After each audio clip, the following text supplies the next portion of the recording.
Yes Sunny भाई, good morning. कैसी रही छुट्टियां आपकी? हाँ, मुझे छुट्टी नहीं दी क्या? ओह, सैटरडे को लेक्चर नहीं होगा ना? I think Saturday Sunday off था ना कि नहीं? संडे को लेक्चर था। किसका? वैभव सर ने लिया गया? ओह, क्या बात है। सैटरडे को भी था? सैटरडे किसने लिया था? ओह, क्या बात है यार। Proud of you.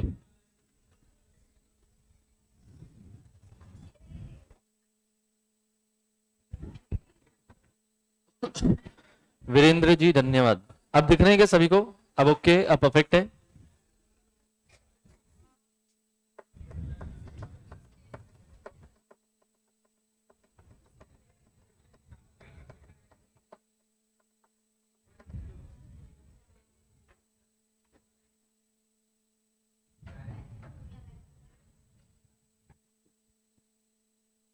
पनिशमेंट थी, छुट्टी नहीं। क्यों, बहुत पढ़ाया क्या सर ने? कितना पढ़ाया वैभव सर?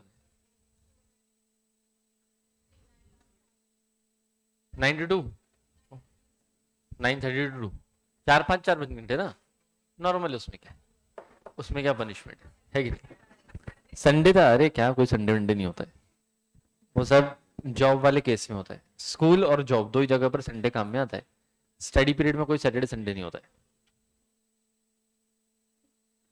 चल भाई, करेगा शुरुआत। ऑडियो एकदम क्लियर है ना? कोई दिक्कत नहीं है ना? Okay, perfect. सुनेगा तो यहाँ पर भाई हम कर रहे थे आपका unit number 1। Mostly unit number 1 आपका आज या कल तक मैक्सिमम कंप्लीट हो जाएगा। ठीक है, 10 या 15 मई के आसपास, मतलब विद इन अ मंथ आपका पूरा लॉ कंप्लीट हो जाएगा मेरे हिसाब से। ठीक है, लेट्स सी, करते हैं शुरुआत। सुनेगा तो। हाँ जी, क्या बोल रहे हैं? क्या स्क्रीन नहीं दिख रही है?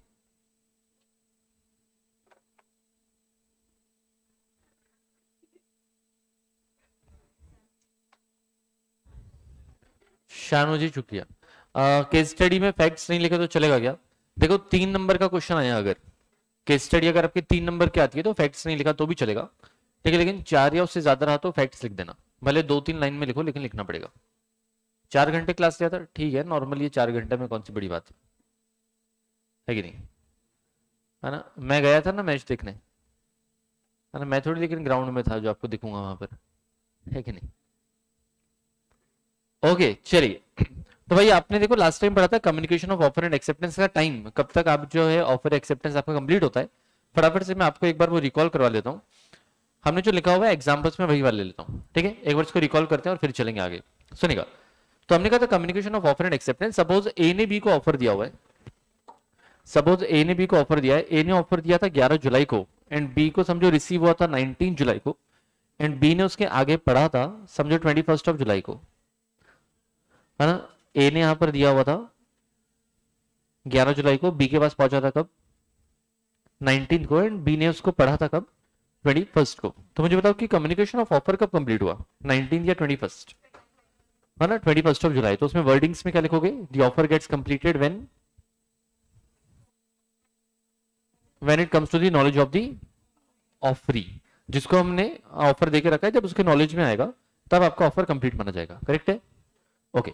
देन नेक्स्ट आपने देखा था कम्युनिकेशन ऑफ एक्सेप्टेंस। तो समझो यहाँ पर बी ने एक्सेप्टेंस दिया था 23 जुलाई को, जो ए के पास पहुंचा था 27 जुलाई को। तो ए के लिए एक्सेप्टेंस कब कंप्लीट हुआ था? ए के लिए कंप्लीट हुआ था कब? 23 को। बी के लिए हुआ था कब? है ना, 27 को। ए के लिए कंप्लीट माना जाएगा 23 को, एंड बी के लिए कंप्लीट माना जाएगा 27 को। ठीक है, तो यहां पर from the point of view of offeror, from the point of view of offeror मतलब ए के पॉइंट ऑफ व्यू से एक्सेप्टेंस गेट्स कंप्लीटेड व्हेन, है ना, when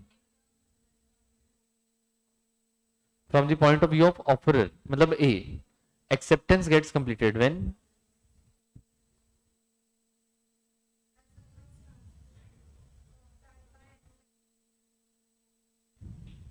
and yes, it comes to the knowledge of when it is put into such a mode of transmission that it cannot be revoked, है ना? when it is put into such a mode of transmission by the acceptor that it cannot be revoked। B ने ऐसे mode में डाल दिया कि वो उसको रिवोक नहीं कर सकता है, तब वो कंप्लीट हो जाएगा किसके लिए? ऑफरर के लिए। ठीक है, and from the point of view of accepter, B के पॉइंट ऑफ व्यू से कब कंप्लीट होगा? When it comes to the knowledge of the offerer. B के लिए कब कंप्लीट माना जाएगा? When it comes to the knowledge of the offeror.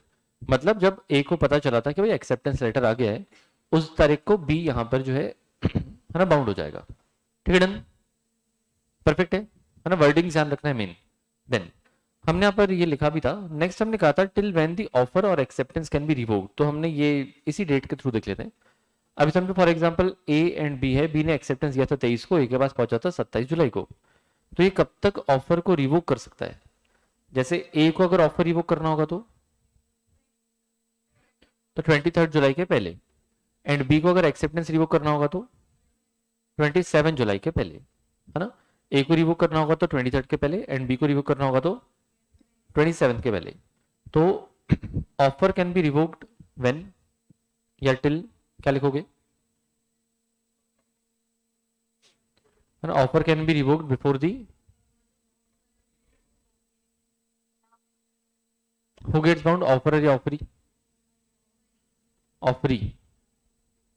Offeree कौन है? बी। हम अभी किसकी बात कर रहे हैं? है ना, ए। तो ए यहां पर before the offerer gets bound, मतलब देखो ए कब बाउंड हो जाएगा? ए बाउंड हो जाएगा 23 को ना, है ना? तो before the offerer gets bound, तो इसके बाउंड होने के पहले पहले आप रिवोक कर सकते हो, है ना? दूसरे शब्दों में the offer can be revoked before it is put into such a mode of transmission that it can not be revoked. आप ऐसा भी लिख सकते हो, ठीक है? एंड यहां पर एक्सेप्टेंस कब तक रिवोक हो सकता है ना? बिफोर 27 जुलाई। तो उसको लिखोगे कैसे? Acceptance can be revoked before it comes to the knowledge of the offer. ठीक है ना? यहां पर acceptance can be revoked before it comes to the knowledge of the offer, and offer can be revoked before it is put into such a mode of transmission that it can not be revoked. Done. तो यहां पर simple शब्दों में ए revoke कर सकता है 23 के पहले, एंड बी कर सकता है 27 के पहले। ये भी डन है, ओके। फिर यहां पर आपने नेक्स्ट देखा था कि रिवोकेशन का कम्युनिकेशन कब कंप्लीट होता है।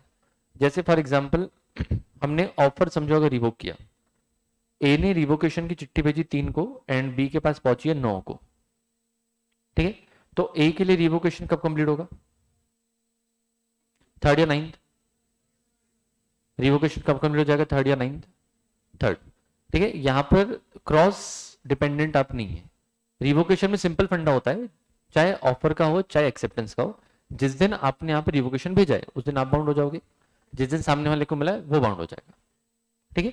तो ए ने भेजा 3 को, तो ए के लिए रिवोकेशन हो जाएगा 3rd अगस्त, एंड बी के लिए रिवोकेशन हो जाएगा 9th अगस्त। ठीक है? सिमिलरली अगर एक्सेप्टेंस का रिवोकेशन होता, बी ने यहाँ पर चिट्ठी भेजी होती 17 अगस्त को, एंड ए के पास पहुंची होती 21 को, तो for B it gets complete on 17th अगस्त, and for A it gets complete on 21st अगस्त। सिंपल एकदम, है ना? Okay, perfect. तो ये आपने देखो टाइम लिमिट देखा था कब तक आप जो है ऑफर या एक्सेप्टेंस को रिवोक कर सकते हैं। अब उसके अलावा जो भी चिल्लर चिल्लर मुद्दे यहाँ पर बचे उसको हम कंप्लीट कर लेते हैं, सुनेगा। तो एक बार मैं आपको मॉड्यूल से क्विकली गो थ्रू करवा देता हूँ। यहाँ पर अपना हो चुका था पेज नंबर 1.21, है ना? अब यहाँ पर अपन थे communication of offer and acceptance में। तो इसमें जो जो काम काम की चीजें हैं, अगर आपके पास मॉड्यूल होते हैं मैं आपको मॉड्यूल से भी यहाँ पर जो हाईलाइट करवाते हुए चलता हूँ, ना उतना उतना आपको पढ़ना है। जो भी रिपीटेड एग्जाम्पल्स रहेंगे, एकदम चिल्लर चिल्लर एग्जाम्पल्स रहेंगे, वो आपको गो थ्रू करने की जरूरत नहीं है। ठीक है, डन? चलिए सुनेगा। तो यहाँ पर अपने को समझाया था उन्होंने communication of offer and acceptance. यहाँ पर बोला है कि भाई ऑफर एंड एक्सेप्टेंस दोनों जब कम्युनिकेशन इनका इफेक्टिव होगा तो ये आपका प्रॉपर ये कॉन्ट्रैक्ट वगैरह माना जाएगा। तो यहाँ पर देखो सिर्फ ज्ञान बांटा है कि जब आपका कॉन्ट्रैक्ट फेस टू फेस होता है तो कोई प्रॉब्लम ऑफ कम्युनिकेशन नहीं होता है, लेकिन दिक्कत कब आती है जब आपका डिस्टेंस हो या अलग अलग मोड आप यूज करते हो, जैसे है ना पोस्ट ऑफिस, टेलीफोन, ईमेल वगैरह वगैरह वगैरह। तो इसमें कॉन्ट्रैक्ट कहता है कि टाइम एलिमेंट बहुत इंपॉर्टेंस रखता है। ये जितना भी पैरा है दिस इज टाइम पास। ठीक है? मतलब एग्जाम के पॉइंट ऑफ व्यू से नहीं पढ़ोगे तो भी चलेगा। ठीक है? चलिए अब यहां पर देखो कम्युनिकेशन ऑफ ऑफर, है ना? कम्युनिकेशन ऑफ ऑफर सेक्शन 4 में दिया हुआ है, it gets completed when it comes to the knowledge of the person to whom it is made. मतलब when it comes to the knowledge of the offeree, जिसको हमने offer दे के रखा है। सही है ना? देन यहां पर आपको एग्जांपल दिया गया है, चिल्लर सा एग्जांपल है, नहीं पढ़ोगे तो भी चलेगा, आपकी इच्छा तो पढ़ भी सकते हो। ठीक है? देन यहां पर ये line, mere receiving is not sufficient, he must receive और read the message content in the letter. तो इस लाइन को आप जो है ना अंडरलाइन या हाईलाइट कर सकते हो। बाकी दो एग्जांपल्स फटाफट से एक बार गो थ्रू करना, यानी एग्जांपल एंड ये वाला फटाफट से क्विकली एक बार रीड करना। नहीं अंशु ऐसा नहीं, अंशु ऐसा नहीं।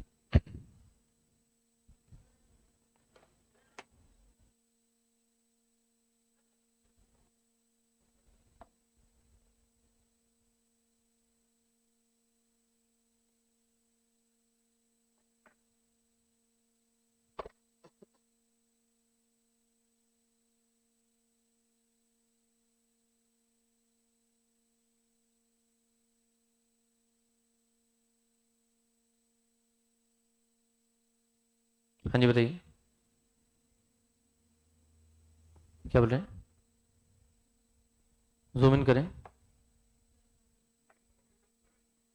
रिमोट से जूम करें, एक मिनट।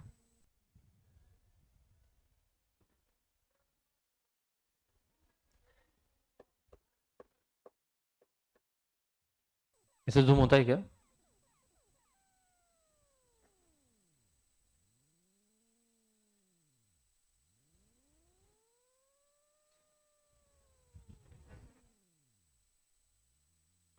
बस ठीक है।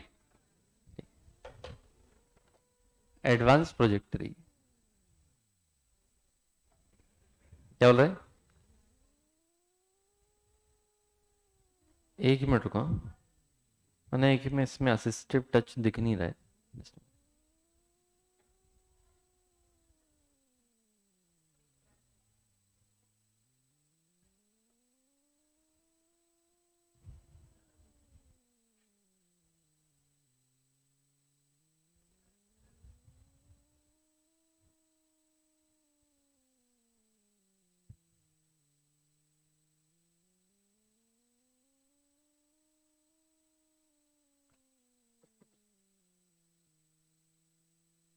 क्लास ऑफलाइन करें ऑनलाइन, है ना, आपका जहां कंसंट्रेशन ज्यादा होता।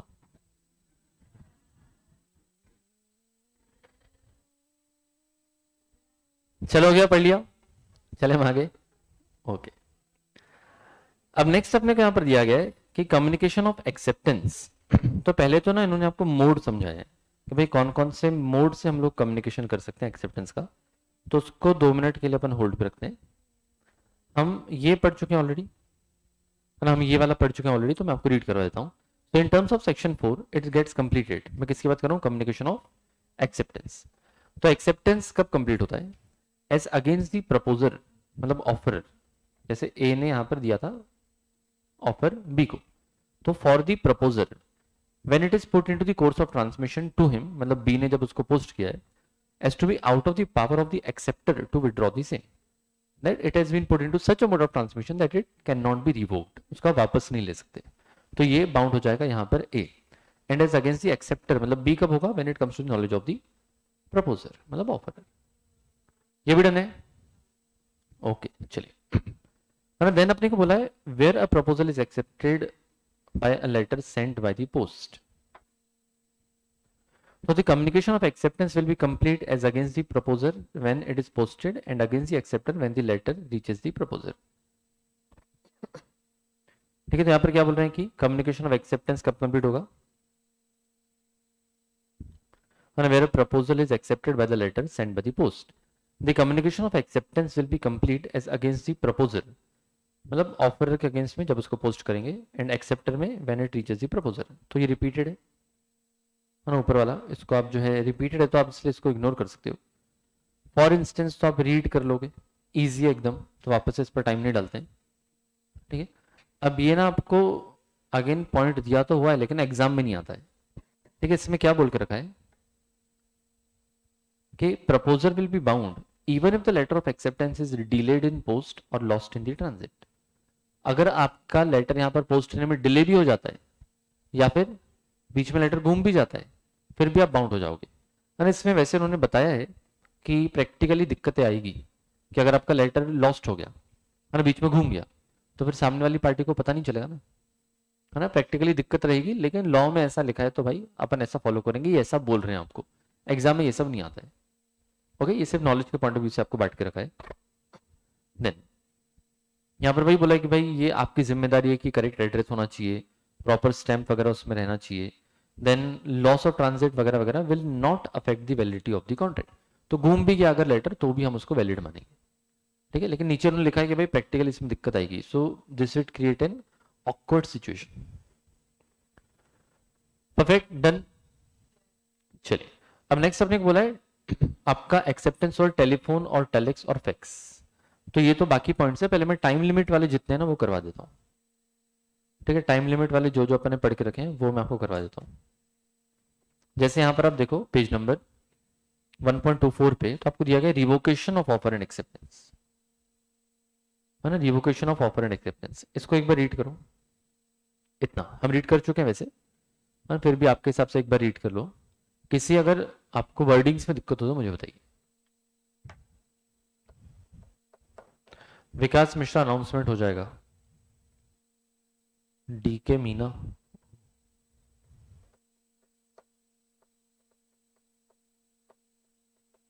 फटाफट से इसको एक बार रीड करना। अगर किसी लाइन में किसी वर्डिंग्स में दिक्कत हो तो मुझे बताइए। हो गया होगा तो बताइएगा, आगे चलेंगे।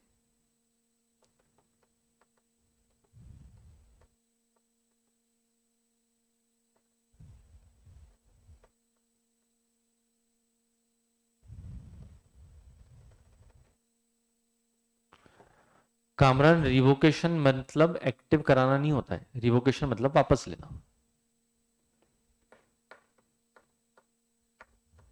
है ना। रिवोकेशन मतलब वापस लेना। शुभम अग्रवाल सीएस एग्जीक्यूटिव की बात कर रहे हो शायद आप।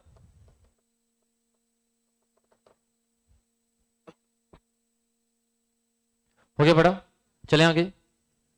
किसी को दिक्कत?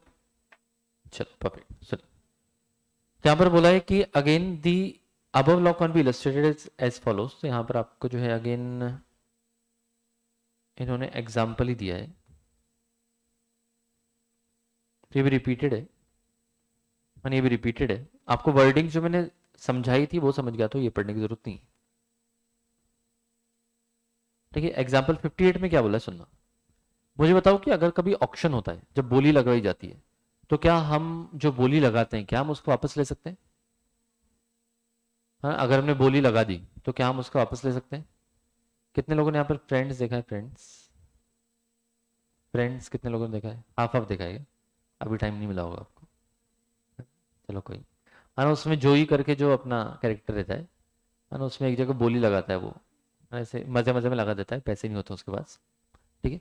तो समझो कि मैं क्लासरूम नीलाम कर रहा हूँ, ठीक है। आपने बोली लगा दी मजे मजे में 10 करोड़, आपने बोली लगा दी 10 करोड़, तो मेरे पास 10 करोड़ 1, 10 करोड़ 2, 10 करोड़ 3।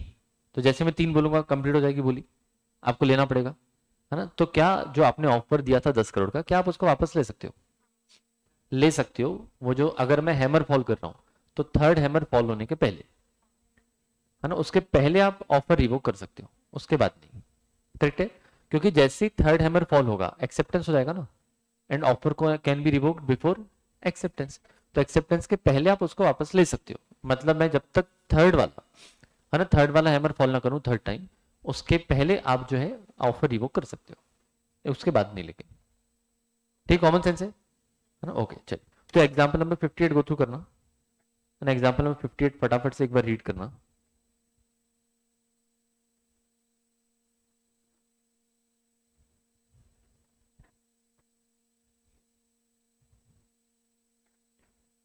फिफ्टी एट 59 दोनों रीड करना एक बार फटाफट से। 60 तो रिपीटेड है।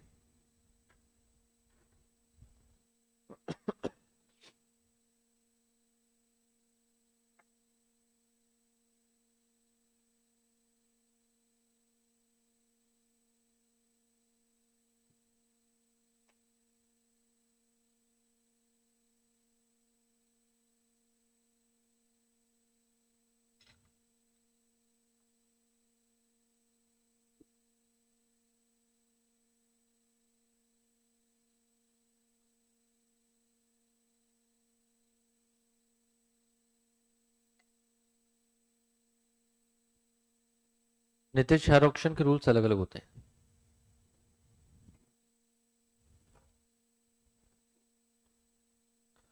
हो गया पढ़ा?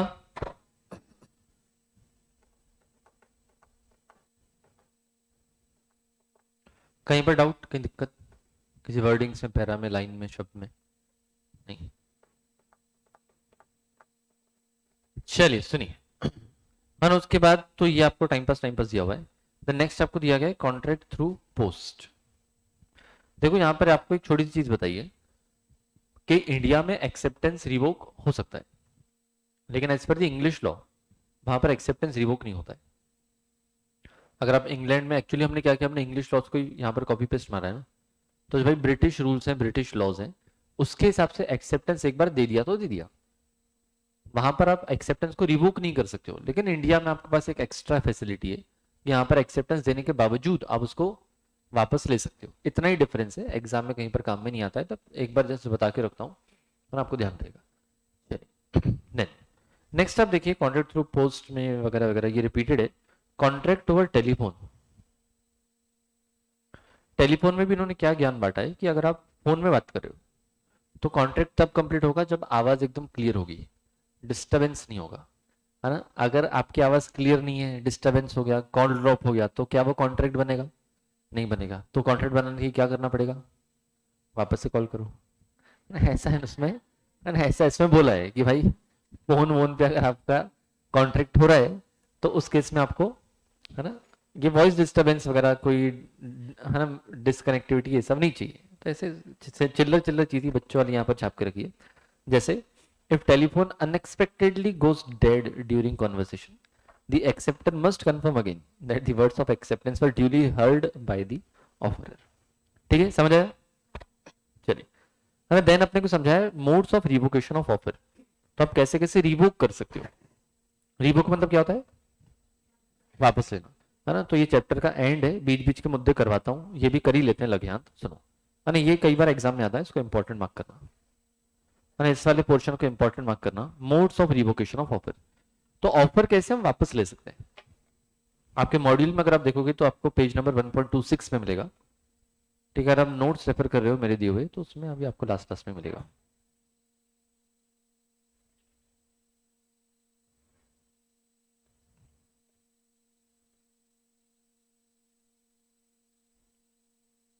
सुनिए, modes of revocation of offer, तो इसमें देखो टोटल ना आपके पास 7 पॉइंट्स हैं, लेकिन 3-4 तो आप मन से भी लिख सकते हो, मतलब कॉमन सेंस से लिख सकते हो। मुझे बताओ, आप बिना, अगर नहीं पढ़ा हुआ है या याद नहीं है, जैसे भी, मुझे बताओ कि अपन यहाँ पर कैसे रिवोक कर सकते हैं ऑफर को। ऑफर को वापस कैसे कैसे लिया जा सकता है, क्या क्या तरीके हो सकते हैं। सिंपल, पहले तो खुद ही बोल दो सामने वाले को, है ना। आपने डायरेक्टली जो सामने वाले को नोटिस दे दिया, मतलब आपने एक्सप्रेसली बता दिया कि हम ऑफर वापस ले रहे हैं। उसके अलावा before, before it is conveyed, हाँ, मतलब एक्सेप्टेंस आपका एक्सेप्टेंस होने के पहले पहले आप रिवोक करोगे। हाँ, पर कैसे कैसे करोगे? तो एक तो आप एक्सप्रेसली कर सकते हो, मतलब नोटिस देके। सेकंड, किसी ने भी यहाँ पर टाइम एलिमेंट बोला था कि अगर ऑफर में टाइम एलिमेंट था 2 दिन, 3 दिन, 1 हफ्ता, और वो टाइम एक्सपायर हो गया तो एनीवेज रिवोक हो जाएगा। देन, है ना, उस पर्सन की डेथ हो गई, है ना, ऑफर की डेथ हो गई, और जहां पर लीगल हेयर का परफॉर्म करना पॉसिबल नहीं होता है, तो जहां पर पर्सनल स्किल इन्वॉल्व है, जहां पर पर्सनल स्किल इन्वॉल्व है, जैसे कोई आपके लिए ड्राइंग करने वाला था, पेंटिंग करने वाला था, बुक लिखने वाला था, तो वहां पर जो एक पार्टी मर गई तो आपका कॉन्ट्रैक्ट खत्म हो जाएगा। ठीक है, या फिर यस, एक्सेप्टेंस सामने वाले ने सही तरीके से नहीं दिया, है ना, प्रिस्क्राइब्ड मोड में नहीं दिया। एक तो टाइम वाला एलिमेंट आ गया कि भाई with in the time limit आपको एक्सेप्टेंस नहीं आया था, या प्रिस्क्राइब्ड मोड में एक्सेप्टेंस नहीं आया था, या फिर हो सकता है बाद में जो अपन ने कॉन्ट्रैक्ट किया था वो इलीगल हो गया, है ना, बाद में इलीगल हो गया, तो आपका ऑफर वैसे भी रिवोक हो जाएगा। तो ये 4-5 मेन मेन रीजन जो आप मन से भी लिख सकते हो, मतलब आपको ये रटने की जरूरत नहीं है, ये आपको ऑटोमेटिक क्लिक हो जाएंगे। इस तरीके से हम ऑफर वापस ले सकते हैं। ठीक है, फिर भी एक बार गो थ्रू कर लेते हैं। तो पहले बोला है by notice of revocation. Notice of revocation मतलब खुद बताएंगे, बाय नोटिस ऑफ रिवोकेशन मतलब खुद बताएंगे। ठीक है, एक्सप्रेसली बताना। Second, by lapse of time, time limit prescribe था, खत्म हो गया। थर्ड वाला, non fulfilment of conditions precedent, हमने कुछ कंडीशंस बताई थी, वो आपने पहले फुलफिल नहीं की, इसलिए एक्सेप्टेंस आपका वैलिड नहीं था, है ना। बाय डेथ और इंसेनिटी, मर गया या फिर बावरा हो गया। काउंटर ऑफर, बहसबाजी कर रहा है ना। मोड आपका अलग था, या फिर सब्सिक्वेंट इलीगलिटी। तो 7 पॉइंट्स टोटल हैं, तो इसमें गो थ्रू कर लेते हैं, सुनेगा। पहला वाला, बाय नोटिस ऑफ रिवोकेशन, तो इसमें उन्होंने समझाया नहीं है। By notice of revocation means इसमें अगर एक लाइन लिखनी भी होगी तो क्या लिखोगे? Yes, offer can be revoked in an expressed manner. Offer can be revoked in an expressed manner. आप खुद सामने वाले को बोल के ऑफर वापस ले सकते हो, है ना? आप खुद सामने वाले को बोल के जो है ऑफर वापस ले सकते हो। सुनिए, तो हमने बोला A offered B to sell goods at ₹5,000 through a post, but before B could accept the offer, A received highest bid for the goods from C. So A revoked the offer to B by informing B over the telephone and sold the goods to C. है ना? B ने offer दिया था लेकिन बीच में C ज्यादा पैसे देने आ गया, तो A ने भाई C को बोल दिया, है ना, कि मेरे को B को बोल दिया कि मेरे को ज्यादा पैसा मिल रहा है तो मैं दूसरी पार्टी को बेच रहा हूँ। तो ये क्या हो गया आपका? एक्सप्रेस मैनर में आपने रिवोक किया। आप कुछ भी एग्जाम्पल डाल सकते हो जो आपकी इच्छा, जरूरी नहीं कि ये डालो। ओके, देन नेक्स्ट आपका है लैप्स ऑफ टाइम। तो लैप्स ऑफ टाइम में आपको अगर मैं बोलता हूं कि खुद से लिखना है तो 2-3 लाइन आप क्या लिखोगे? पार्थ मिल जाएंगे, चिंता ना करो। लैप्स ऑफ टाइम में आप खुद से क्या लिखोगे बताओ?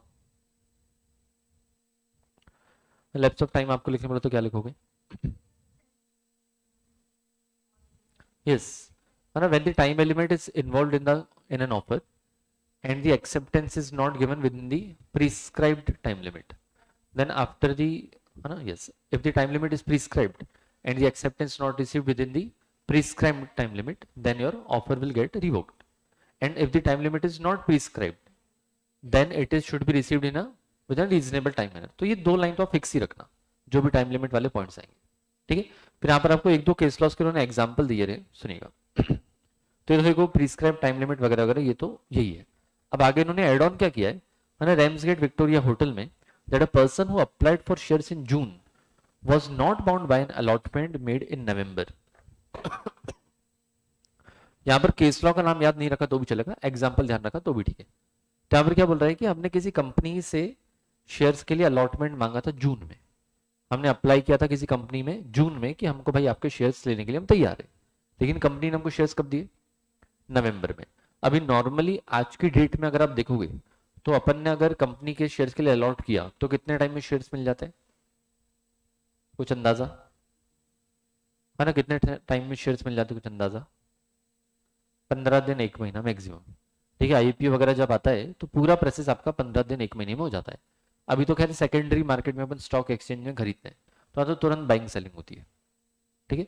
तो अगर अपन जून में अप्लाई करें एंड वो 3-4 महीने बाद दे रहे हैं नवंबर में, तो क्या हम शेयर्स लेने के लिए बाउंड रहेंगे? आंसर इज नो भाई, क्योंकि आज के जमाने में तो 4 महीने बहुत हो जाते हैं ना शेयर्स के लिए। हो सकता है कि आज रिलायंस का शेयर 2000 का चल रहा था, है ना, तब जब 4 महीने बाद दिया तो 1000 हो गया, हमको तो लॉस हो गया ना, करेक्ट है ना। तो यहाँ पर क्या बोला है कि यहाँ पर ये जो टाइम लिमिट है वो रीजनेबल नहीं था, इसलिए हमने मना कर दिया। हम बाउंड नहीं होंगे, हम शेयर्स लेने से मना कर सकते हैं। ये पहला एग्जाम्पल, ठीक है। सिमिलरली सेकंड वाला, the decision was also followed in India cooperative navigation and trading company limited वगैरह वगैरह। These decisions will have no relevance in the context of allotment since Companies Act 2013 has several provisions regarding the same. मतलब practically अब ये matter नहीं करेगा क्योंकि इन सब मुद्दों को ऑलरेडी कंपनीज एक्ट में कवर अप किया हुआ है। लेकिन आप एग्जांपल क्या ध्यान रखोगे कि we applied for the allotment in the month of June and got the allotment in November, so we were not bound to take the delivery of the shares, ठीक है। ओके, तो ये आपका हो गया लैप्स ऑफ टाइम। देन आपको बोल के रखा है bye non fulfilment of condition president. ये बिल्कुल आप नहीं पढ़ोगे ना तो भी चलेगा, अंदर का जो कंटेंट है आप अगर हेडिंग समझ गए तो खुद से 3-4 लाइन आराम से लिख पाओगे। कंडीशन प्रेसिडेंट बोले तो, है ना, पहले हमने कुछ कंडीशन पूरी करने के लिए आपको बोला था, अगर आपने फुलफिल नहीं की तो आपका एक्सेप्टेंस वैलिड नहीं होगा, है ना। तो अपने को इसको लिखना कैसे? If any of the condition was already communicated to the offeree and the other party or the offeree does not fulfills or comply with that condition, then the acceptance will not be valid. अगर हमने already कुछ condition बताई थी and the offeree is not complying with that condition, he is not following that condition before giving the acceptance, then acceptance will not be valid. For example, we told our customer while selling a TV that rupees 60,000 is to be paid in cash and rupees 40,000 is to be paid in through bank, and if he is not paying through cash then his acceptance will not be valid. या एक और example, we were giving flat on rent to a person, asking him to give a security deposit of rupees 40,000 at least 1 month before. हम flat दे रहे थे किसी को rent पे और हमने कहा था कि कम से कम 1 महीना पहले आपको 40,000 का डिपॉजिट देना है, and is not complying with that condition, उसको पूरी नहीं कर रहा है, तो फिर ऑफर रिवोक हो जाएगा. कोई भी एग्जांपल आप डाल सकते हो, है ना, कि जैसे आप किसी होटल में गए एंड होटल वाले ने बोला था कि भाई, है ना, आपका प्रायर रिजर्वेशन जरूरी है. समझो आप मुंबई के ताज में जा रहे थे, तो आपने बोला कि भाई हमको अंदर जाके रेस्टोरेंट में बैठना है, तो आपको वहां पर बोला कि, या आपको पहले से ही पता था कि अपने को पहले रिजर्वेशन करना है, टेबल का फिर ही जाना है. तो एक कंडीशन प्रेसिडेंट थी, मतलब पहले हमने आपको कंडीशन बोली थी रिजर्वेशन करके आना, आपने वो नहीं किया, तो आपका ऑफर जो रहेगा वो रिवोक हो जाएगा. ठीक है ना, फिर भी दिल की तसल्ली के लिए इसको एक बार रीड कर लो, ऐसा कुछ है नहीं इसमें, है ना, फिर भी एक बार क्विकली रीड कर लो. किसी अगर कहीं पर फंसे तो मुझे बताइए. प्रणय गुप्ता जी शुक्रिया.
ठीक है भाई, ये पढ़ लिया कंडीशन प्रेसिडेंट, है ना. नेक्स्ट वाला पॉइंट है बाय डेथ और इंसेनिटी, मतलब ऑफर है कि ऑफर की अगर डेथ हो जाए या फिर मेंटली अनस्टेबल हो जाए, इंसेन हो जाए, तो भी आपका ऑफर रिवोक हो जाएगा.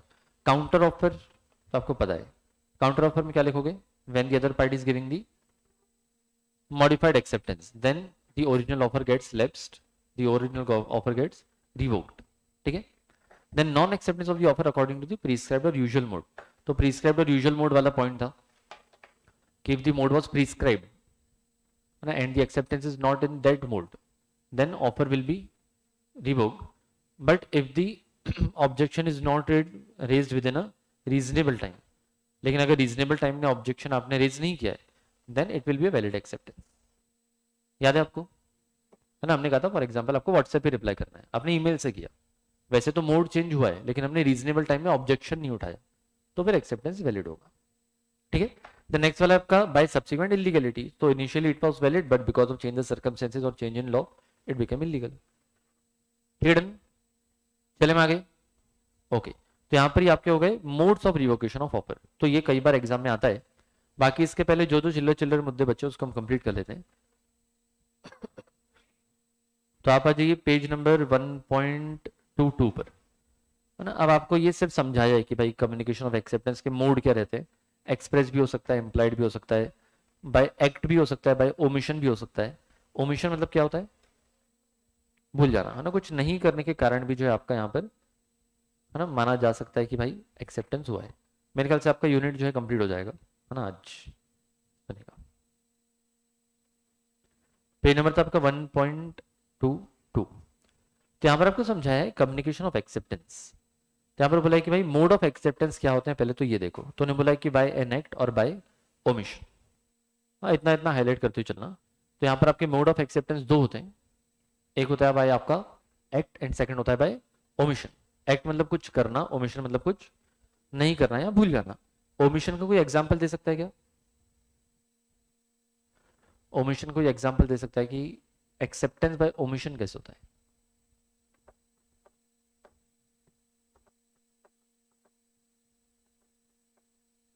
एक, कोई भी एक एग्जांपल।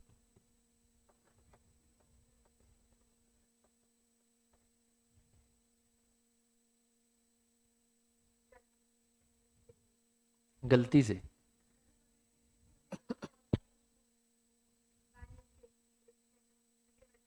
हम्म। नहीं, पर वो टेलीफोन का तो उन्होंने लिखा है कि भाई अगर कॉल ड्रॉप होगा या वॉइस क्लियर नहीं होगा तो कंफर्म वापस से कॉल करना पड़ेगा, है ना? तो एक्सेप्टेंस बाय ओमिशन कैसे होगा? सौरभ कह रहा है दोनों ने परफॉर्म नहीं किया अभी तक। हाँ बताओ।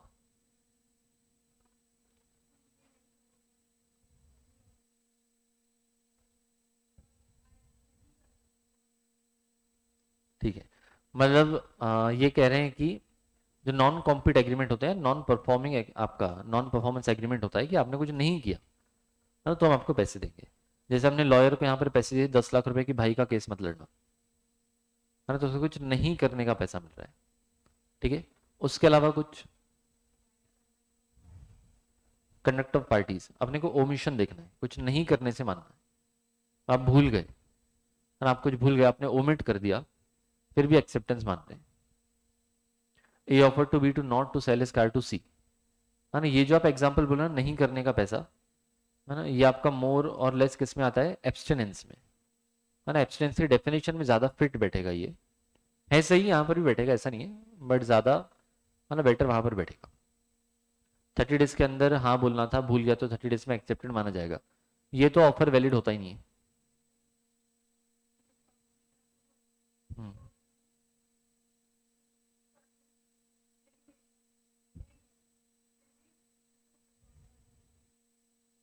पर वो तो एक्ट हो गया ना, उसने अगर घर पे पहुंचा दिया तो उसकी तरफ से एक्शन हो गया।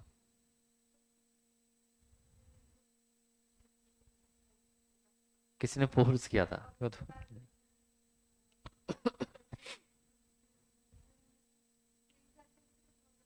देखो मैं एक एग्जांपल आपको देता हूँ, है ना, आप उसको लिख सकते हो, आपकी इच्छा हो तो। सुनो, अभी समझो, मतलब एग्जाम में लिख सकते हो, है तो बहुत इजी, है ना। आपको पता है कि हम यूट्यूब या नेटफ्लिक्स वगैरह को सब्सक्राइब करते हैं, है ना। आपने नेटफ्लिक्स का सब्सक्रिप्शन लिया, समझो ये था for example 1000 rupees per month, और आपने क्या यूज किया यहाँ पर? आपका क्रेडिट कार्ड। और आपको वो क्या लिख के देते हैं कि जब भी आपने सब्सक्राइब किया 1 महीने के बाद ये क्या हो जाएगा? ऑटो रिन्यू हो जाएगा अंटिल कैंसिल्ड, है ना। वो आपको कंपलसरी क्या बोलते हैं कि आपका क्रेडिट कार्ड यूज करना है ना। और 1 महीने के बाद ये क्या हो जाएगा आपका? है ना, ऑटो रिन्यूअल हो जाएगा अंटिल कैंसिल्ड। मतलब हर एक महीने में आपके जो क्रेडिट कार्ड है उसमें से एक एक हजार रुपया कटता जाएगा, और तब तक कटता जाएगा जब तक उसको कैंसिल नहीं करवाते हो। तो कई बार अपने साथ ऐसा होता है कि महीना खत्म हो जाता है लेकिन हम कैंसिल करना भूल जाते हैं, है ना। होता है ऐसा कई बार कि अपना मंथ कंप्लीट हो जाता है पर कैंसिल करना भूल जाते हैं, तो फिर पैसा कट जाता है, मैसेज आता है, फिर याद आता है, ओहो पेमेंट हो गया, एक और महीना जबरदस्ती देखना पड़ेगा। ठीक है, तो ये क्या हो गया आपका? ओमिशन, मतलब आप कैंसिल करना भूल गए, है ना। ओमिशन मतलब क्या होता है? भूल जाना। तो आप जो है कैंसिल करना भूल गए थे, इसलिए वो क्या हो गया? आगे कॉन्ट्रैक्ट 1 महीना बढ़ गया। सही है ना। तो आप चाहे तो ये वाला एग्जाम्पल बिल्कुल लिख सकते हो, एक बार पढ़ भी लेते हैं नोट्स में आपके मॉड्यूल में क्या लिखा हुआ है, और उसके अलावा आप ये भी एग्जाम्पल के तौर पर लिख सकते हो।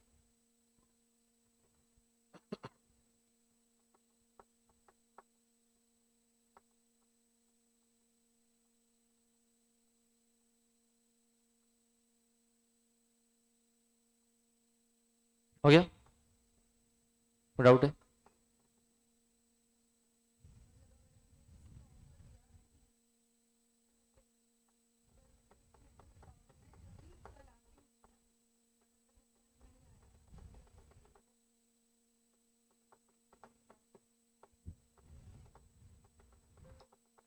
पर इसको थोड़ा सा और फ्रेम करना पड़ेगा। मतलब हमने घर की डील कर ली थी, हाँ ना, ऐसा बोल रहे हो कि घर की डील कर ली थी और कोई दिक्कत होगी तो 1 महीने में ऑब्जेक्शन उठाना, और नहीं आया मतलब वो ओमिशन के थ्रू हो गया, कर सकते हो।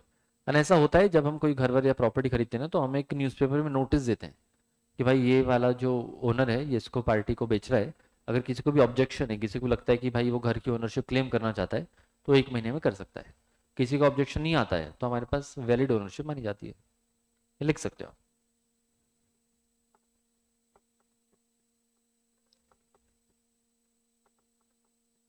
क्या बोल रहे हैं अभिषेक? समझो मैंने आपको ऑफर दिया कि आप मुझे अपनी स्कोडा बेचो, लेकिन कंडीशन के साथ कि मैं उस कार में सुजुकी का इंजन नहीं लगाऊंगा। कंडीशन के साथ में कि अच्छा आप उस कार में स्कोडा का इंजन नहीं निकालोगे, सुजुकी का नहीं लगाओगे। This is acceptance by omission. Omission मतलब होता है कुछ भूल जाना, कुछ नहीं करना।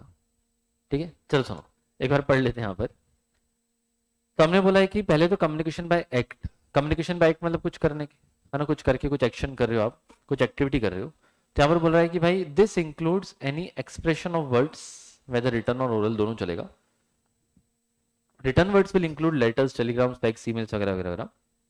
Oral words will include your telephone messages. Again communication would include any conduct intended to communicate like positive act, sign वगैरह वगैरह। मेकिंग साइन से भी चलेगा, है ना। बाय एक्ट मतलब रिटर्न ओरल दोनों। तो सिंपल वर्ड्स में बाय एक्ट मतलब रिटर्न या ओरल दोनों चलेगा। Then communication of exception by acceptance by omission. तो such omission is conveyed by a conduct or forbearance on part of one party. However, silence would not be treated as communication by omission. तो बोला कि omission में क्या हो सकता है, by conduct भी हो सकता है इन्होंने बोला है, या by forbearance। forbearance मतलब सहन करना, है ना। forbearance मतलब क्या होता है, सामने वाले को सहन करना। ठीक है, जैसे फॉर एग्जांपल जब हम इलेक्ट्रिसिटी का बिल लेट पे करते हैं, फिर भी आपको तुरंत इलेक्ट्रिसिटी काटते हैं क्या? वेट करते हैं 15 दिन 1 महीने, उसके बाद आपकी इलेक्ट्रिसिटी काटते हैं। तो इलेक्ट्रिसिटी कनेक्शन काटने के लिए अगर वो 1 महीना वेट कर रहे हैं, तो उनकी तरफ से क्या एक तरह का ये ओमिशन है। ओमिशन किस बात का, कि लाइट काट नहीं रहे, लेकिन उसके बाद का वो अलग से पैसा भी ले रहे हैं। ठीक है, तो यहाँ पर आप वर्डिंग्स लिख सकते हो। Communication by omission means it can be through the conduct या फिर थ्रू फोरबियरेंस। एंड थर्ड वाला point, silence would not amount to acceptance by omission. Silence का मतलब वो एक्सेप्टेंस बाय ओमिशन नहीं होता है। ठीक है, फिर यहाँ पर एग्जाम्पल क्या दिया हुआ है, A offers ₹50,000 to B if he does not arrive before the court of law and evidence to the case. मतलब एज अ विटनेस अगर वो सामने नहीं आता है ना, और वो आया भी नहीं, here omission of doing an act amounts to acceptance. तो वो नहीं आया है, वो भी क्या एक तरह का एक्सेप्टेंस है। ठीक है, तो आप ये एग्जाम्पल भी लिख सकते हो। गवाही के लिए हमने बोला था कि आपको नहीं आना है, वो नहीं आया, तो उसका वो हो गया ओमिशन, मतलब वो नहीं आया, छूट गया उससे। ठीक है, या फिर आपको क्रेडिट कार्ड वाला भी लिख सकते हो, जो आपकी इच्छा हो वो। ठीक है, डन। कोई डाउट है तो बताइए। पक्का, चले आगे। तो communication bye of acceptance by conduct, है ना। बाय कंडक्ट भी हो सकता है ना, बाय कंडक्ट भी हो सकता है, मतलब कैसे, है ना। कंडक्ट मतलब क्या लिखोगे, एक्सेप्टेंस बाय कंडक्ट,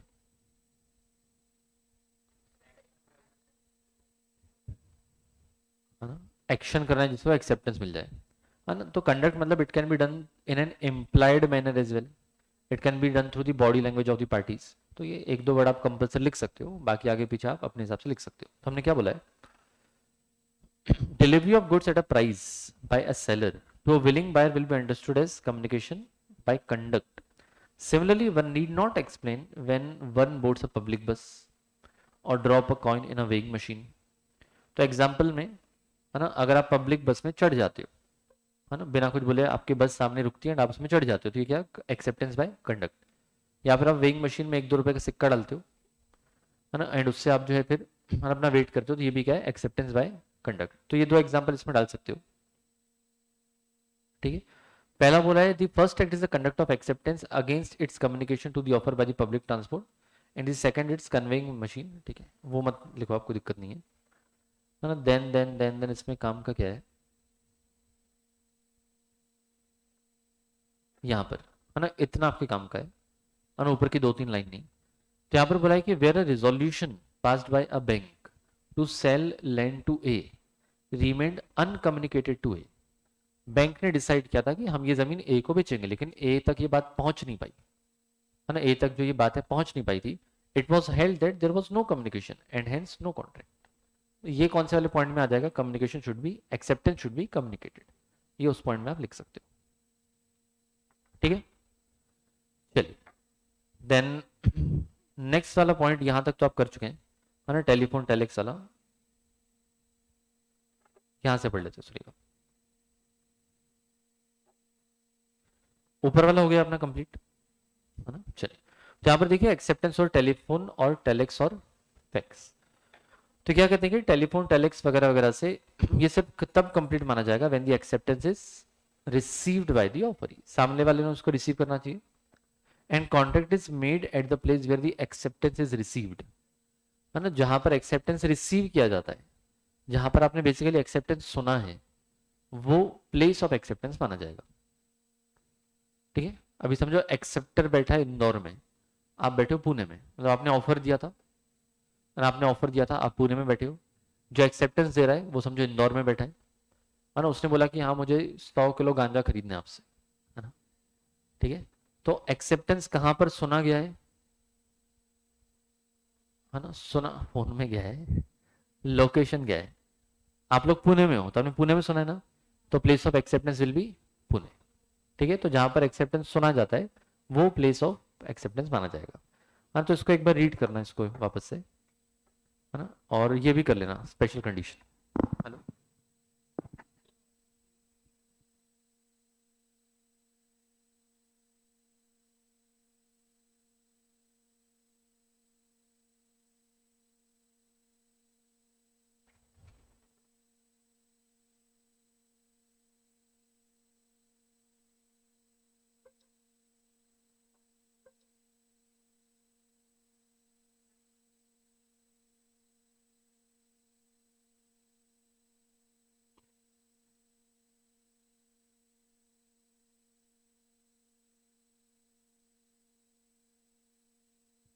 हो गया डन।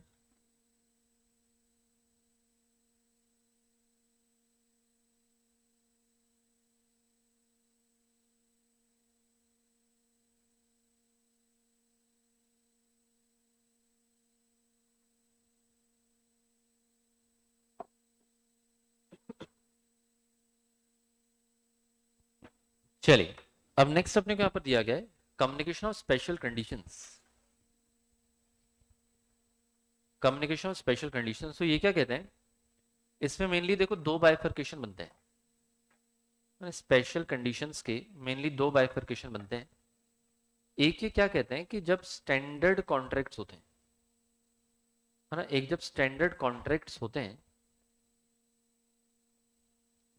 तो हम बाय डिफॉल्ट अज्यूम करते हैं कि other parties aware of the same. It is generally understood that other party is aware of such conditions. देखो जैसे फॉर एग्जांपल जब रेंट एग्रीमेंट वगैरह होता है ना, जब भी रेंट एग्रीमेंट होता है तो रेंट एग्रीमेंट का एक स्टैंडर्ड फॉर्मेट होता है। जब भी हम किसी को फ्लैट वगैरह रेंट पे देते हैं तो उसका जो एग्रीमेंट बनता है वो स्टैंडर्ड कॉन्ट्रैक्ट बनता है, मतलब मोर और लेस चीज़ें सेम रहती है। उसमें इलेक्ट्रिसिटी कनेक्शन जो रहता है उसमें, है ना, जो अपना मीटर रहता है उसकी रीडिंग लिखी जाती है, या फिर हम बोलते हैं कि भाई जो हमारा टेनेंट रहेगा, जो किराएदार है, उसी को इलेक्ट्रिसिटी बिल पे करना है। हमने अगर आपको 70 बेंचेस दिए तो आपको 70 ही लौटाना है, आपको वेयर एंड टेयर नहीं करना है। अगर आप बीच में कुछ छोड़ के चले जाते हो तो हम 2 महीने का डिपॉजिट आपका खा जाएंगे, है ना, इस टाइप की चीज़ें। तो ये क्या रहता है आपका स्टैंडर्ड कॉन्ट्रैक्ट। तो इस स्टैंडर्ड कॉन्ट्रैक्ट में हम बाय डिफॉल्ट ये मान के चलते हैं कि सामने वाली पार्टी को ये सब कंडीशंस पता है ना, एक पॉइंट ये आएगा। सेकंड क्या आ जाएगा स्पेशल कंडीशंस में,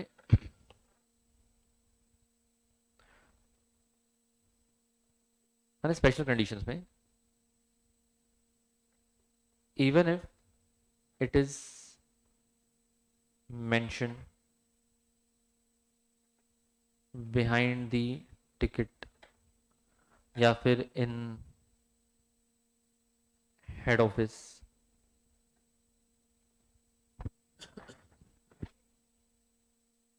या फिर ये लिख सकते हो आप चाहे तो, है ना, आपके समझने के लिए काम में आएगा ये, या फिर existence of special condition is indicated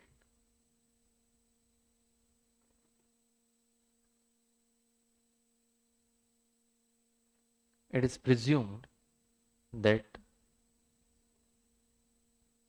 other party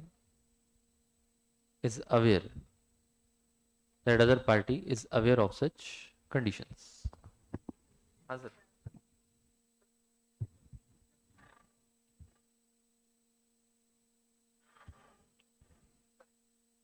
भेज दिया मैंने, किशोर को जस्ट भेजा है।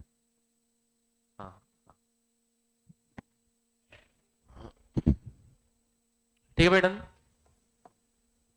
हाँ, तो यहाँ पर स्पेशल कंडीशंस में दो चीजें आती है। ये कहते हैं कि स्टैंडर्ड कॉन्ट्रैक्ट जो रहते हैं उसमें सामने वाली पार्टी को ऑलरेडी वो टर्म्स पता है, हम ये मान के चलेंगे। एंड सेकंड, कई बार ऐसे होता है कि स्पेशल कंडीशंस आपको टिकट के पीछे वगैरह लिख के दी जाती हैं।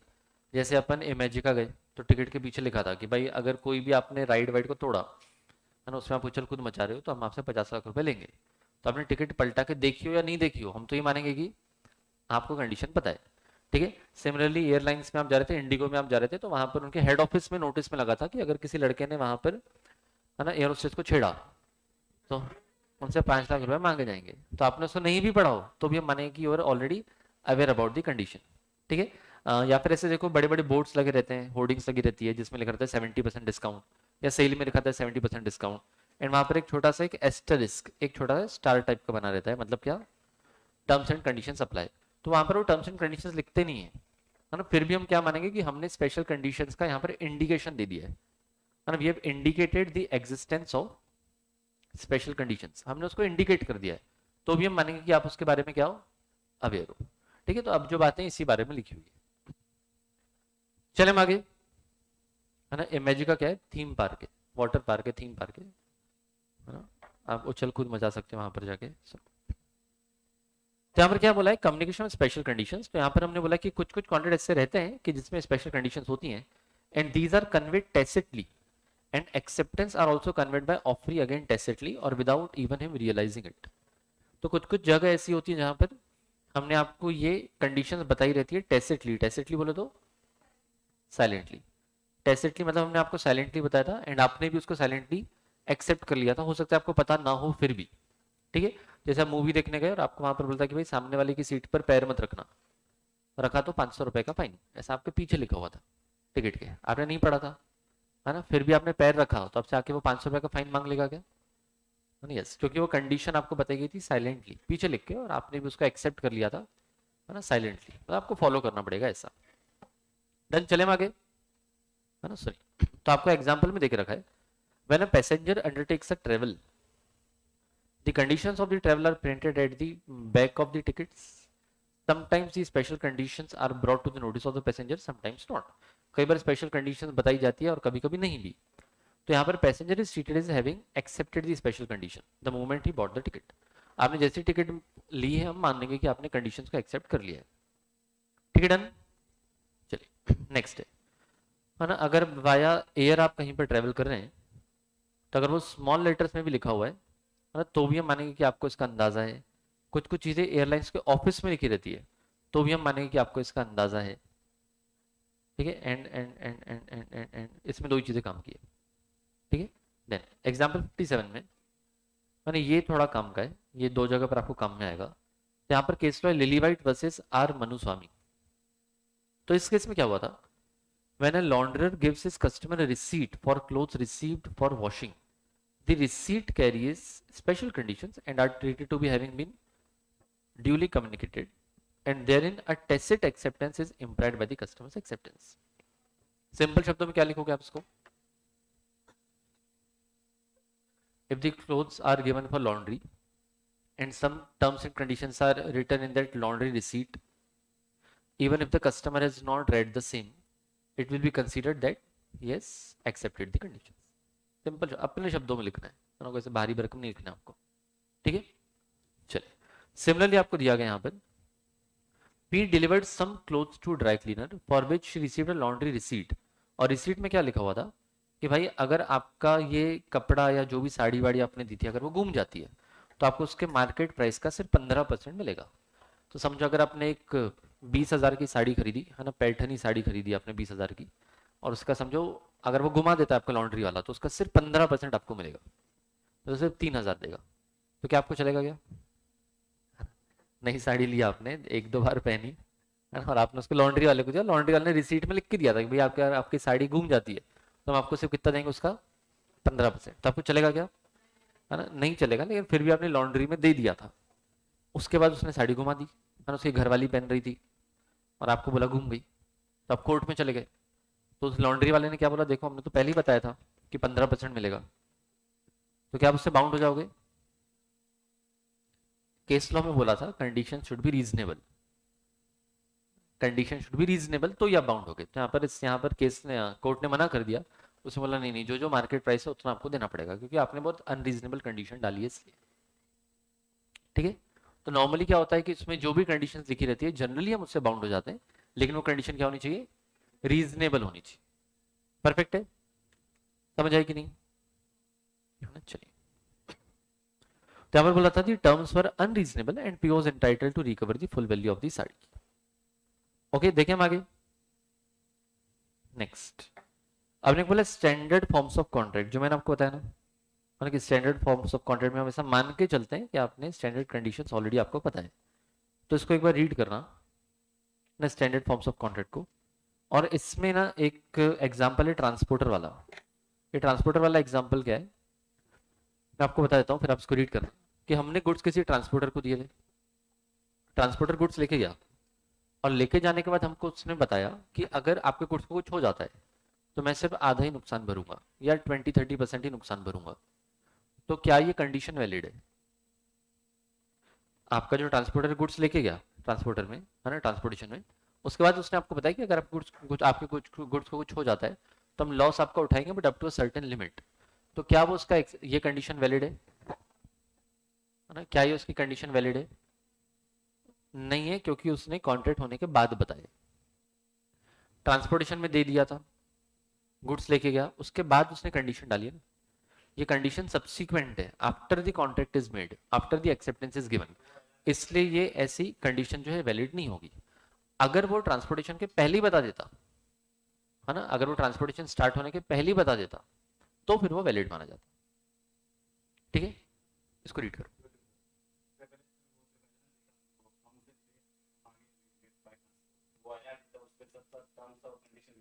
उतना हमने एक्सेप्ट किया था, केस लॉ के हिसाब से उसने एडिशनल कंडीशन डाली थी, तो एडिशनल कंडीशन वो बाद में डालेगा तो वो वैलिड नहीं होगी। जितना एलआर में लिखा उतना तो वैलिड माना जाए। ठीक है, तो इसको एक बार फटाफट से रीड करना, मैंने इसको फटाफट से एक बार रीड करना, कहीं पर अटको तो मुझे बताओ। मैंने स्टैंडर्ड फॉर्म्स ऑफ कॉन्ट्रैक्ट को, मैंने स्टैंडर्ड फॉर्म ऑफ कॉन्ट्रैक्ट को रीड करना क्विकली एकदम प्लीज।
हो गया डन?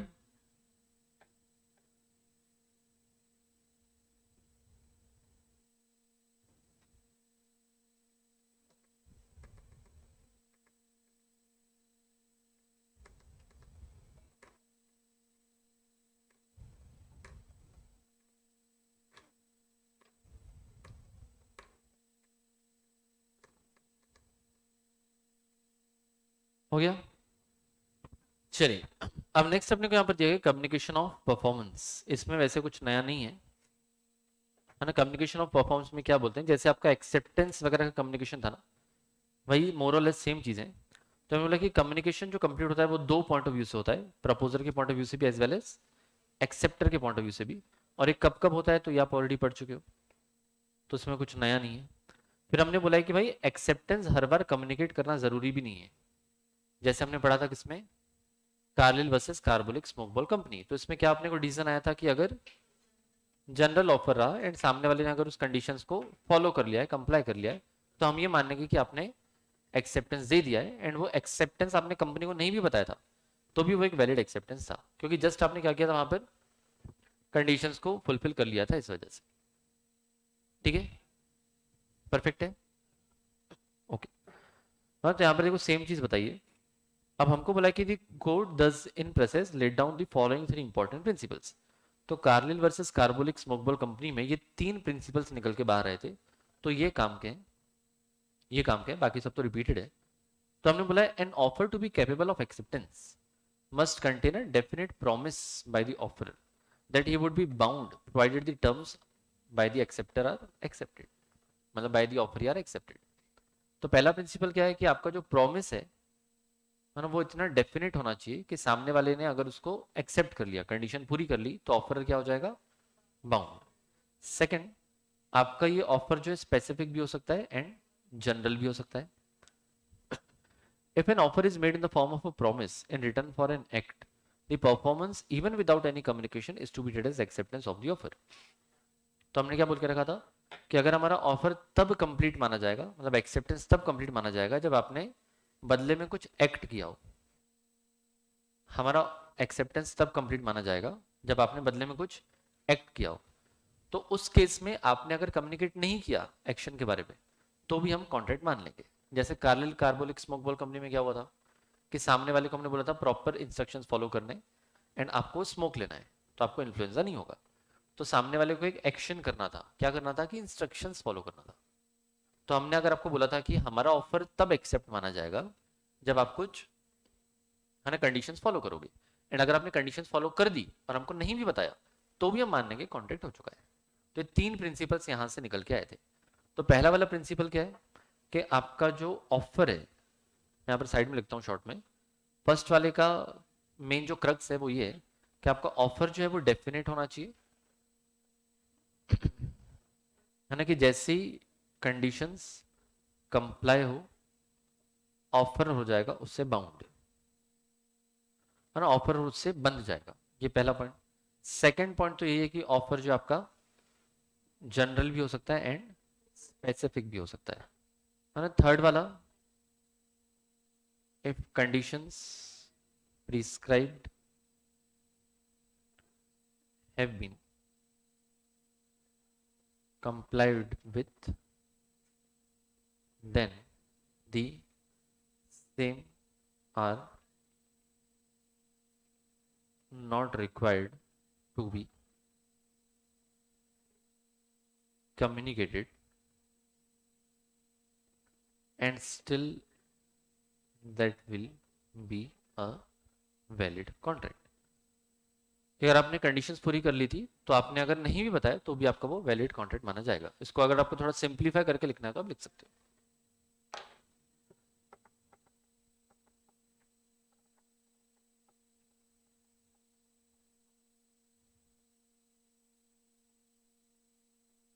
आप पूछ सकते हो मुझसे, बता दूंगा मैं। किसके बारे में? Same, then the same are not required, the conditions compliance are not required to be communicated and still that will be a valid contract। the conditions complied with are not required to be communicated and still that will be a valid contract। है ना, पता है मुझे आप बहुत मेरी writing की तारीफें करते हैं, सही बात है ना। आभार व्यक्त, क्या क्या क्या, बहुत भारी है ना, एकदम मोती जैसे अक्षर है मेरे। कैलीग्राफी वाले शर्मा जाते हैं। क्या क्या, मजाक, मैं भी मजाक नहीं कर रहा हूँ, मैं तो बोल ही रहा हूँ बहुत अच्छी हैंड राइटिंग है, मोती जैसे अक्षर है। क्या बोल रहे हैं? प्रेम क्या बोल रहा है? प्रेम की भी अच्छी है क्या? अच्छा, कंपटीशन है प्रेम के साथ।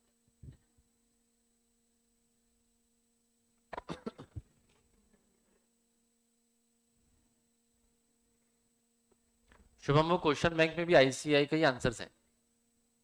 जो क्वेश्चन बैंक मैंने दिया है ना उसमें आईसीआई के ही आंसर्स हैं। क्वेश्चन में कुछ तो चेंज होगा, ध्यान से देख। हो गया भाई डन? हाँ या ना हुआ क्या बताइए, सो नो? परफेक्ट, बधाई। तो इसी के साथ आपका ये यूनिट जो है होता है समाप्त। सर आपको बहुत बहुत बधाई है इस बात की, है ना। एंड देखो मैंने ना आपको जब भी इसको क्विक रिवाइज करना होगा तो मैंने इसका मैराथन ऑलरेडी लेके रखा है, वो लिंक आपके ग्रुप में है ना। कॉन्ट्रैक्ट का जो मैंने मैराथन लिया वो लिंक आपके ग्रुप में है क्या? आपने देखा नहीं होगा, है ना। तो मैं भी क्या करता हूँ, वापस से अभी मैं इस लेक्चर को एंड करके वापस से एक बार लिंक डाल देता हूँ। इसमें कॉन्ट्रैक्ट पूरा लिया हुआ है, 9 8 9 घंटे कुछ तो लगे, ब्रेक ब्रेक हटा दोगे 7 घंटे में हो जाएगा। तो जैसे जैसे अपना एक एक यूनिट होता है ना, वो मैराथन देख देख के क्विकली रिवाइज कर सकते हो। ठीक है, बाकी चैप्टर्स का भी अपन जो है धीरे धीरे मैराथन लेते हुए चलेंगे। ओके, चलिए। और आपको जो मैंने क्वेश्चन बैंक देके रखा है अभी, उसका फर्स्ट यूनिट अब आप पूरा लिख लिख के सॉल्व कर सकते हो डेली के। अब आप 5 5 6 6 क्वेश्चन की आप जो है यहाँ पर टारगेट रखेंगे, पूरे लिखो तो वेल एंड गुड, है ना। नहीं तो हर समझो 8 में से कम 3 4 आंसर्स आपको लिखने हैं। ठीक है, एंड आपको क्रॉस वेरीफाई वो नोट्स के लैंग्वेज से ही करनी है, तो आपको समझ जाएगा कि आप कौन कौन से कीवर्ड्स मिस कर रहे हो। Okay done. चलिए तो हम आज के लिए यहीं पर रुकते हैं। थैंक यू सो मच, बहुत बहुत शुक्रिया। मुलाकात करेंगे कल। अच्छा, 2 वेडनेसडे तक अपना टाइम यही रहेगा, है ना। वेडनेसडे तक पवन सर नहीं है, तो तब तक मैं यही टाइम पे लूंगा, 11 से 12:30, 11 से 12:30। ठीक है, और फिर पवन सर आ जाएंगे तो फिर मैं नॉर्मली दोपहर को शिफ्ट कर लूंगा, तो आप भी उस बहाने का थोड़ा जल्दी फ्री हो जाओगे 2 3 दिन। ओके, चलिए भाई, थैंक यू सो मच, शुक्रिया।